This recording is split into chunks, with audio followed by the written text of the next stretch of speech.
G'day guys, welcome back to True Footy for another edition of Just the Tips. I backed up a strong round one performance by only getting one wrong, with only getting two wrong this week, and I'm surging up the Bunnings tipping competition ladder, which is pleasing. I just got the two wrong. I incorrectly tipped Geelong to beat St Kilda, which in hindsight seemed like a bad tip when you consider St Kilda have beaten Geelong 4 times in a row at Marvel. I didn't look at that before I did that tip. I usually look at the head-to-head. And I incorrectly tipped Melbourne to beat North Melbourne, and that was wrong by nearly 10 goals. So other than that, I got every other tip right. So as we always do, I'll give credit to those who won the competition this week. We had Two Phones Fish, the only person to tip 8 out of 8. That's great tipping, particularly considering you must have tipped St Kilda. So well done, Two Phones Fish. Great username, by the way. Time and time again, I'm met with usernames that I really want to know the backstory of. What is Two Phones Fish? And on the overall ladder, we've got Asher Green taking out first place with a good round of 7 correct tips and a total score of 16 with a margin of 37, just ahead of Rav Scorpions in second. We did crank up the fantasy competition last week as well. Sorry again, that was late, but we have Tom's Dogs leading the competition at the moment with an average of 1990. I did horrendous in fantasy this week, which is a real shame for me. But if you want to take part in that competition, all the info and for the tipping competition is in the description of this video. I do also want to offer a sincere thank you to those who have donated to my greatest shave haircut, I suppose. I am shaving my head to raise funds for blood cancer research as well. So thank you so much. If anyone is able to support, I will pin it in the comments of this video. But a big thank you. We got some really generous donations in there, and you guys are legends. All right, let's get into round 3. Essendon is taking on Port Adelaide at Marvel Stadium. A bit of a rough week for Essendon fans. They're going down by 10 goals to the Adelaide Crows. To what extent is that a really bad performance? I suppose we're still learning, but the Adelaide Crows looked very slick. So either way you slice it, I mean, Essendon did score 100 points, but they still lost the game by 10 goals in what is not a great performance, it has to be said. However, very interestingly, did you know that Essendon is the youngest team in the competition?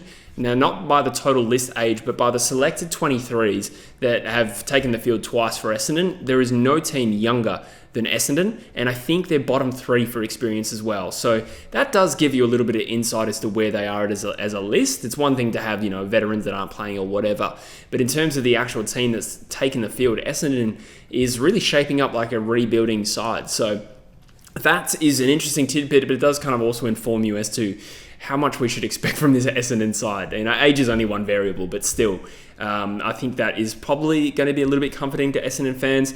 The Power are an interesting one. I don't feel like we have a great read on them. Of course, it was a massively improved performance to beat Richmond in the way that they did. But on paper, that probably should have always happened. And, Richmond were great in round 1, against Carlton, getting the win. But I think that was always going to be tough for them to back that up. I didn't expect them to get belted in the way they did. So I guess all in all, I'm saying Port Adelaide still, other than the fact that showing they're not completely asleep, we're still getting a read on them. So this game is it's a little tricky. We don't know if Port Adelaide is a very good team yet. I still think they probably could be. I like to look at the head-to-heads quite a lot. It really would have helped with St Kilda against Geelong this week. But I actually looked it up thinking that, Essendon had played really well against Port Adelaide in recent times. And there's a few close games there. But when you look specifically at Marvel Stadium, you have to go back a couple of times. The last 2 times were like massive wins to Port Adelaide. So for me, that's just the cherry on top. I think I was always going to tip Port, but they should win this game. And I will say 25 points. I'm not bold enough to tip a big win, but I think Essendon has played all right so far this year. So let's just say Port Adelaide by 4 goals. Hey guys, just a quick note to let you know this video is brought to you in a paid partnership with Betterhelp. One thing I think that is quite foundational to someone's happiness is the quality of their relationships, whether they be romantic relationships or just relationships with the close people in our lives. The thing about relationships is that they can be complicated and they can be quite emotional, and you can find yourself asking yourself tough questions. Some of these questions might be like, why do I feel so anxious every time they don't text back? Or why do I tend to gravitate towards, toxic people? Why do I panic when someone gets too close to me? Relationships are not easy, and trust me, you are not alone. I think often the worst thing you can do if you're in a situation like this is continually ask yourself these tough questions into the void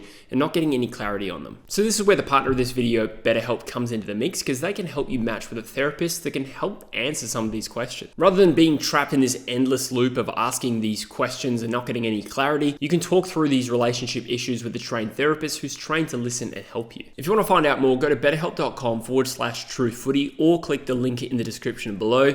It's as simple as filling out a quick questionnaire to assess your specific needs. And if you don't find the right therapist at first, you can switch to a different one at no additional cost. So like I said, if you're interested, click the link in the description below or go to betterhelp.com/truthfooty. By doing so, you'd also get 10% off your first month with BetterHelp. Thanks guys, let's get back to the video. Carlton and the Western Bulldogs again at Marvel Stadium. I think this is the Friday night fixture. So Carlton, an improved performance against Hawthorn, but couldn't quite run it out and get the job done. A much tougher opponent this week, Hawthorn, in comparison to Richmond. So to some extent, on paper, it wasn't terrible. They did play well for large periods of it, and at times looked like they were going to win. I thought the Carlton were the better side for maybe not longer, but certainly for large periods of that game, and Hawthorn did that thing where they come over the top, as good professional sides do. So in isolation, I don't think it was a bad loss, although the feedback, or the fallout rather, from Carlton fans was disappointment again. And I suppose that happens against the backdrop of a terrible result in round one. Now, on talent, there's no reason they can't beat the Western Bulldogs. The Western Bulldogs, I think, have been solid. I actually was more impressed with them against Collingwood than I was against North, even though that was the game that they lost. Against Collingwood, they really pushed that game in the last quarter. Liberatore was playing really well, I thought. Sam Darcy, naturally, again, deserves a lot of credit for that performance as well. Really strong performance. I think the talent at the Bulldogs is still really strong, and I think they've played some decent footy. They were unlucky to lose against Collingwood. Someone had to lose. So from what I've seen so far in 2025, despite the Bulldogs' issues with injuries and unavailability, I think the Bulldogs have been better, and I think I'm going to tip them. Now, that would be a dagger in the hearts of Carlton fans, to start the season 0-3. And they could win. There is a good version of Carlton who could come and play to the way that we have come to expect. But as I say that, Carlton have actually lost 9 of their last 11. It's just that the talent on field is hard to argue with. So all of that to say that I think the Bulldogs will win this game by 14 points, to be specific. Melbourne and the Gold Coast Suns at the MCG. This is not simple. I think this round has a few tips that will separate the men from the boys or the women from the girls in this competition. I don't think they're simple tips, and I think the Bulldogs Carlton is certainly one of them, but this one is also giving me some angst. So I had faith in Melbourne playing well against North, and I thought they should win on the basis that, nothing against North, but Melbourne's performance against GWS, I actually thought they looked really strong, and they've got that quartet of Gawn, Petrarca, Oliver and Viney. The reasons for them falling away last year haven't really been there so far this year. So to go down by 50 points in that game, with all due respect to North, I think is a concerning performance from the Ds, and they are on the back foot, absolutely. By contrast, we've seen the Gold Coast Suns once this year, and they played a West Coast that performed terribly on the day, but if I'm honest, as bad as West Coast were in that game in Perth, I remember being at the ground and just noting how fast, powerful and strong the Gold Coast Suns looked, particularly that midfield. So their midfield dynamic arguably lines up really well with Melbourne, whose midfield is probably their strength as well. And for me, I think this is probably going one way. I'm going to put myself on the line here and say, I'm very confident the Gold Coast Suns will be far too good for Melbourne in this game. Now, there is a degree of faith in a side that has routinely fallen short of expectation. The Gold Coast Suns have been this thing that's coming for a while. They were still quite young last year. I think they're a little bit higher, maybe middle of the pack for age as far as 2025 goes. But in terms of the way they're playing, even with some stars out, Mac Andrew didn't play, Sam Flanders didn't play in round one. I think they've got too much for the Melbourne Footy Club here. And as much as it's going to break a few Demons fans' hearts to start this year 0-3, I think this is going one way. And I think the Gold Coast Suns will win this by 40 points. I'm sorry, Melbourne fans, but it's actually coming more from respect of what Gold Coast is brewing. I could be ridiculously wrong here, and that's going to be embarrassing if that's right. But let's say Gold Coast by 40 points. I think they're made of the right stuff. St Kilda versus Richmond at Marvel Stadium. So St Kilda were fantastic against the Cats, and I feel silly. I really pussied out of tipping St Kilda to do well this year, and maybe I'm still right about that. It's too early to go that far, but the form that St Kilda showed at the end of last year was very compelling. They beat the Cats, but also put away some sides really, really emphatically. And I think that they do have a great style. They've got fast and dynamic players. Their defense is really sound. And they absolutely did a number on the Cats. Ended up only being 7 points, but I think Geelong has a lot of fortitude and were able to claw that back from memory. So I feel silly for underrating St Kilda a little bit there. Nonetheless, I think that they will gain a lot of confidence from that performance naturally, and they'll be coming up against the Richmond side, who obviously had their colours lowered against the Power in Adelaide. Now, there is no real logical on-paper reason why I should tip Richmond here, but that was also true in round one when they beat Carlton. So I wouldn't rule out a really strong Richmond performance here, but I think it works against them a little bit that they won in round one, and I think St Kilda will absolutely not be taking this lightly.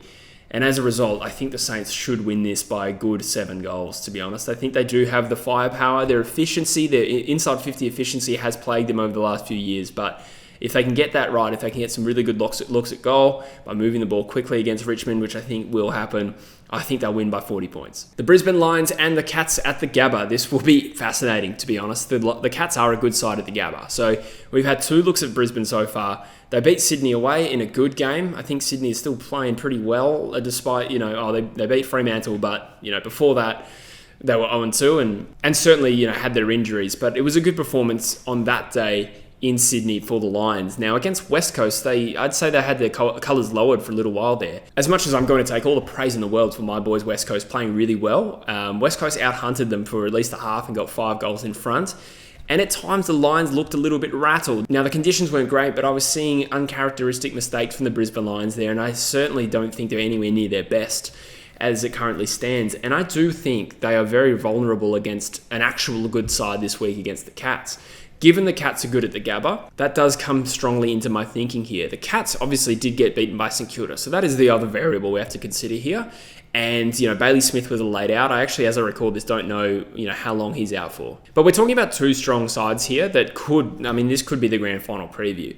So on talent, there's not too much dividing them. This is obviously a rematch of the prelim, which was an absolute belter, and the Lions were too good on that day and worthy premiers. But I think Geelong has what it takes to go there and catch a Brisbane side that is probably not at 100% yet. And they'll be comfortable with that, considering how last year went. It's all about timing your run in the competition these days. And I don't think Brisbane are 100% there yet. Now, our Geelong, I'm not sure. They lost one, but they won the other one emphatically. I think the Cats will win this game, and I'll say that they'll win it by 7 points. I certainly think I could get this wrong, but it really could go either way. The Hawks and the Giants at Launceston, isn't it? This one is tricky. Now, 2 really strong sides of the competition at the moment. The Hawks have beaten Sydney, Essendon and Carlton in 3 weeks there. Like I said, Essendon are one of the youngest teams of the competition. Carlton are out of form. And Sydney have injuries. If I was to make a devil's advocate argument against Hawthorn, but I don't really have too much doubt. But that was just sort of laying out what has happened so far. But they look really strong. Like I said, in the Carlton performance, it did feel like they were probably getting outgunned for half of that game. But what good, strong, professional sides do with some increased maturity in that team is they come over the top and they win. So Hawthorn is a very strong customer, and it looks as strong as anyone in the very early days of this competition in 2025. But GWS is a formidable opponent. If you look at the ladder there, this is first versus fourth, early days, but 2 wins at 143%. One of those was a 52-point win over Collingwood, who then performed much better against Port Adelaide and then the Western Bulldogs in following weeks. And then a tight performance against a D side that I do think played a lot better at the G than they did against North at Marvel. So do we undersell GWS's win at the MCG because Melbourne got pants the next week? I'm not too sure. I'm inclined to think not. Having watched that game and thinking both teams played well, I'm not too sure. I think this is a heavyweight battle. I think these 2 sides are very, very strong on field, very balanced and play great brands of modern footy. Let's have a look at how they go head-to-head, particularly at UTAS. I think is that what it's called now, UTAS Stadium? So the Hawks beat them there by 6 points in round 13 of last year, and that is actually the only time they've met at this particular ground since 2017. There was a Monaco performance where the Giants won by 2 points. I remember that late in the year last year. So not a whole lot to go off there, considering as well Hawthorn were naturally a rebuilding side until about halfway through last year. So where does that leave us with tipping this? I think both sides have performed strongly, haven't really put a foot wrong. I think I'm going to go the home side here and Hawthorn. It's just actually probably the toughest one to tip. I'm more confident in Geelong beating Brisbane for whatever reason than I am in this one, but I think I'm going to go with the Hawks here to win by 2 points. Adelaide versus North Melbourne. This is another cracker, considering both of these sides are coming off big wins. Adelaide, a 10-goal win at the MCG. To clarify some comments I made last week, I said that I thought Adelaide were a good MCG side, only to be fact-checked, which is completely fine, by the way. I actually like being fact-checked. It helps me get better. But Adelaide had one of the worst losing streaks at the MCG. I think what I was thinking of was a few times they played well there and lost, maybe to Collingwood. And I'm not even sure how many times that happened. But either way, they clearly have no real issue with the MCG. When you score 161 points in a game, they were fantastic and really look like they've added a different dynamic edge to that team, particularly with Rankin playing a little bit more in the midfield. They're firing on all cylinders, and I'll admit I probably have slept on Adelaide going into this year. I didn't want to extrapolate too much from 2023 where they looked good. I was doubtful that they could overturn the issues of last year, but so far so good. And they're a team that can seriously rack up scores. Defensively, probably a few issues there, but offensively, they have the scoring power to really pile drive some teams, to be honest. Now, North had a fantastic win. I probably undersold North. I think they were good against the Bulldogs and didn't win. And against the D's, they finally had that breakthrough win, and I think it was their first 50-plus point win since the pandemic season of 2020. So a great day for North Melbourne fans. Both of our clubs have been doing it tough over the last, 4 years now. So congrats to all my audience who supports North Melbourne. I know there's plenty of you. But they look slick. There is definitely a maturity to North Melbourne now, and I'm starting to buy it a little bit more. I did have them third last in my ladder prediction, and it's too early to tell whether that's completely wrong, but you now think maybe North will finish higher than the Demons at the very least. So about this game though, going to the Adelaide Oval and playing the Crows, that is going to be a tough ask, and I do wonder if North Melbourne have it in their kit bag to win this game. Crows were far too good for St Kilda at that ground, and then St Kilda played well the following week, and I do think the Crows have this ability to make their home ground a fortress, and with their scoring power and their new midfield dynamism, it'll be interesting to see how it goes. I think North Melbourne packs a punch in its midfield. There is a chance they win that midfield battle, of course. To what extent can North's sort of mid-sized forwards really create problems for Adelaide's defence, which did concede 100 points last week? That will be an interesting watch for me. To what extent can North backline handle the scoring power that the Crows have? I think this could be a very watchable game, and I don't expect it to be super one-sided, but I don't think I'm brave enough to tip the Crows to lose. I think they've been absolutely on fire. That percentage is 172, and I would tip them to win by 27 points, but that doesn't mean it won't be a good game throughout. And the Western Derby, I actually almost forgot this game was coming up in this video. Okay, Western Derby, 17th versus 18th, an absolute blockbuster. West Coast were improved last week against the Lions. Massive amount of relief watching that game and seeing what the Eagles are capable of. Is it likely to be an every week thing? Absolutely not, but still a really good performance, a strong performance where they out-hunted and outgunned a Brisbane Lions side that was a little bit sleepy, it has to be said. We're not able to run out the game, but considering the fact that the Eagles had some key players out, and that might sound like an excuse, but what I'm really saying is that's particularly an issue for West Coast considering how reliant West Coast is on its best players. So to produce that on the back of a lot of young players playing well, a huge step in the right direction. Is it enough to give us confidence against Fremantle? There should be some confidence. The first derby of last year speaks to that, although Yo and Waterman will not playing in this game. Fremantle are a tough one to assess this early in the season. Still one of the youngest teams in the competition by selected 23, which is absurd. As Fremantle fans, you must be sick of seeing that stat. I know there's some injuries out there, and Sean Darcy and I think Hayden Young's still out, isn't he? But that might explain why they've been a little bit erratic to start the year. Like, they were pretty poor against Geelong, it has to be said. They lost that game by 78 in the end. And against Sydney, it was a great game. It was a great game, and they let one slip there by conceding a final goal in the last minute of the game. And so could easily have a win under their belts by now, but just can't close out those close games. So all that being said, Fremantle on paper is still much stronger than West Coast. Last year, when West Coast got the jump, I think it was a case of West Coast playing brilliantly. They deserve credit for that, but Fremantle were not in that contest. With that in mind, are Fremantle likely to let that happen again? I think at the second derby last year where West Coast did get the jump and Fremantle were able to overcome West Coast. And I think West Coast has, without Yo and Waterman, two key pillars of that team, I think it's a bridge too far to really expect it, but I am expecting West Coast to play as the better version of themselves. I think that's the least we could ask.